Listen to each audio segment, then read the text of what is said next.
Mga loyalistang bangag. Yo. Mga loyalistang bangag ay nahay sa propaganda.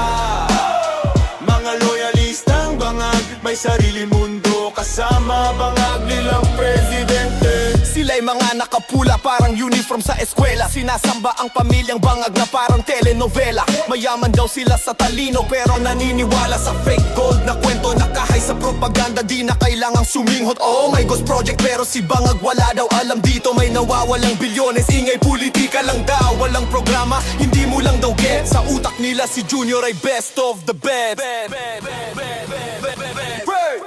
Mga loyalistang bangag, bilib na bilib sa amo nilang adik. Mga loyalistang bangag, may mata pero bulag sa katotohanan. Mga loyalistang bangag